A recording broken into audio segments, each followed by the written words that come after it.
This is K.M. Wyland, and you're listening to the 352nd episode of the Helping Writers Become Authors podcast. Something I've been reminded of this summer is the importance of new perspectives for writers. It can be so easy to get stuck in a routine, writing at our desks 8 to 10 hours a day, walking the same route on our morning workouts, looking out the same window at the same time every day. Even just these little deviations can offer astounding new discoveries, and these discoveries are the stuff of fiction. This is what's meant when you hear the old advice, write what you know, write what you've observed, write what you've absorbed, and try to absorb something new every day. That's one of the reasons why, as you listen to this, I'm probably in the air, returning from a 10-day vacation in Alaska. I hope to have seen, breathed, eaten, heard, and experienced all kinds of new things before I get back. And now I hope you enjoyed this week's podcast entitled Most Common Writing Mistakes, Part 53, No Contractions in Dialogue. What's the worst writing mistake an author can make? It's a broad one. Doing something you think makes you look sophisticated and clever when really it doesn't. A common manifestation of this is a conscientious avoidance of contractions in dialogue and narrative. Now, I'll admit I fell prey to this as a young writer who, not so coincidentally, read a lot of Austen and Dickens. Contractions were informal, hence they must be unprofessional, and I was far too smart to be anything less than polished in my first novel. The result, however, was more along the lines of what blog reader Jim Prawl mentioned in a recent comment. He said, I just finished an audiobook. All of the dialogue was rendered with no use of contractions at all. It really stood out and seemed quite jarring, perhaps especially when read aloud. Real people naturally speak in contractions all day long. Dialogue composed without them seemed really stiff and artificial, almost as if English were not the speaker's first language. So today, let's examine why contractions in dialogue should absolutely find a place within your writing, along with a few exceptions in which it is actually best to avoid them. Now, contractions, of course, are shortened words or phrases, usually created by combining two words and noting the juncture, and usually some deleted letters, with an apostrophe.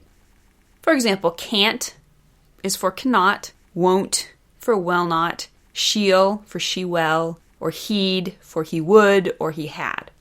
Now they're all slang, glorious slang, and because almost everyone commonly uses contractions in almost all forms of communication, writers can hardly avoid contractions in dialogue without also sacrificing realism. What's arguably even worse is that because about the only times we do naturally avoid contractions is in super formal usage, contractionless writing inevitably comes across as forced, prim, even supercilious. Consider the following. Billy galloped in from the cornfield, kicking the old mule forward. The bandits is coming, Ma. They are coming for sure this time. Josephine looked up from the wash tub and shaded her eyes. Well, it is about time, is it not? We cannot keep hiding all this gold forever and a day.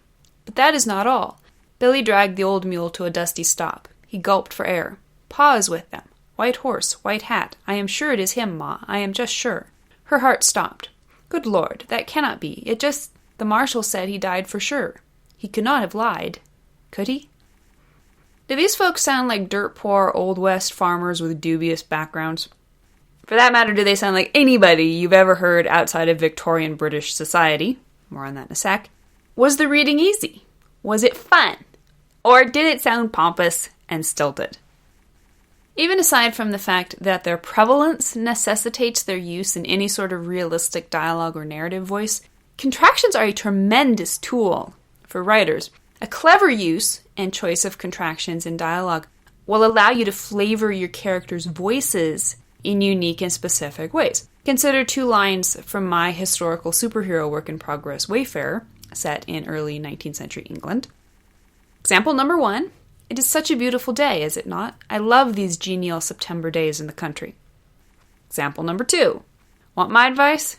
Don't be taking lodgings here. Post yourself straight from London. This ain't no place for the innocent, if you know what I mean. So I bet you can tell straight off which is the daughter of an earl and which is the street waif. Now, take another look at our original example, but with a few choice contractions sprinkled into the dialogue. Billy galloped in from the cornfield, kicking the old mule forward. "The bandits is coming, Ma. They're coming for sure this time." Josephine looked up from the washtub and shaded her eyes. "Well, it's about time, ain't it? We can't keep hiding all this gold forever and a day. But that ain't all." Billy dragged the old mule to a dusty stop. He gulped for air. "Pa's with him. White horse, white hat. I'm sure it's him, Ma. I'm just sure." Her heart stopped. "Good Lord, that can't be it. Just, the marshal said he died for sure. He couldn't have lied, could he?" They sound like totally different people in this example, don't they? Every now and then I'll run into a writer who received a critique, usually from a fellow unpublished author, in which they were advised to use contractions, but only in dialogue. So is that accurate? Yes and no. Ultimately, it depends upon how formal you want your narrative to be. But if you're writing deep within your character's head, in first person or deep third, then the narrative voice you're creating will follow the same basic principles as dialogue. And the first and foremost of those principles is make it sound alive. Here's a third-person example from Brandon Sanderson's Mistborn. "It wasn't a hard rain, but it seemed to clear the mist slightly. Vin shivered, pulling up her hood, crouching beside Kelsier on a rooftop. He didn't pay the weather much heed, so neither did she. A little dampness wouldn't hurt. In fact, it would probably help, as the rainfall would cover the sounds of their approach." And here's a first-person example from John Green's The Fault in Our Stars. "That is probably true even if you live to be 90, although I'm jealous of the people who get to find out for sure. Then again, I'd already lived twice as long as Van Houten's daughter. What he wouldn't have given to have a kid die at 16. In short, please use contractions. But with all that said, there absolutely are instances in which foregoing contractions in dialogue is a good choice. Here are 4. Number 1, when writing historical dialogue. One of the reasons we still instinctively feel contractions are less than sophisticated is because, for centuries, they were. Particularly prior to the 20th century, contractions were used only by the lower classes. Hence my earl's daughter in the previous excerpt and her hoity is it not. This does not mean you can never use contractions in historical dialogue, but it does mean you must be aware of the conventions of the times and which characters would and would not be using contractions in their everyday speech. Again, however, another exception, when writing very ancient historical fiction, you can often get away with putting surprisingly modern words in your characters' mouths, since you're not going to be able to accurately replicate their true forms of speech with any intelligibility to today's readers. Ruth Downey's Medicus, set during the Roman Empire, is a good example. She writes, "Marula isn't going to hurt you, Tilla. She's no fool. She wouldn't dare touch someone else's slave." Number 2, when it suits the character's personality.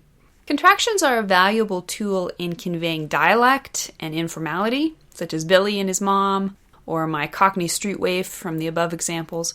But it works in reverse, too. When you're purposefully writing a character who is elegant, educated, pompous, or reserved, foregoing at least some of his possible contractions may be a good choice. Number 3, when the character is not a native speaker. As Jim Prohl noted in the comment I shared at the beginning of the episode, a lack of contractions in dialogue often makes characters, or the author, sound like a non-native speaker. When this is the intended effect, it can be used to great advantage. I chose this trick for the mysterious woman who falls out of the sky in my aviation adventure novel Storming. She says, "To ground's world I am falling. Now I am having to go home before time is too late. Please, but you cannot be talking of this to any persons on ground." And number 4, when the situation is formal. When you're in a situation where you want to make a good impression, appear professional, or cover your nerves, you're more likely to speak precisely and avoid contractions. The same goes for your characters. When one of them is nervous, or giving a speech, or both, you might want to consider stiffening his language choices just a bit. So in your quest to bring your characters and stories to life, you need to access every possible tool. Contractions in dialogue are a comparatively small trick, but they can also be a powerful one when used with knowledgeable intent. I can't sum it up any better than Jim Pearl did in his comment. He said, "So, whatever you feel you must do in your own voice as narrator, please don't artificially distort your character's dialogue to satisfy some imagined requirement for quote-unquote proper grammar." Thank you for listening to the Wordplay Podcast. To read a transcript of this episode, you can visit my website at helpingwritersbecomeauthors.com. And be sure to check back again next week.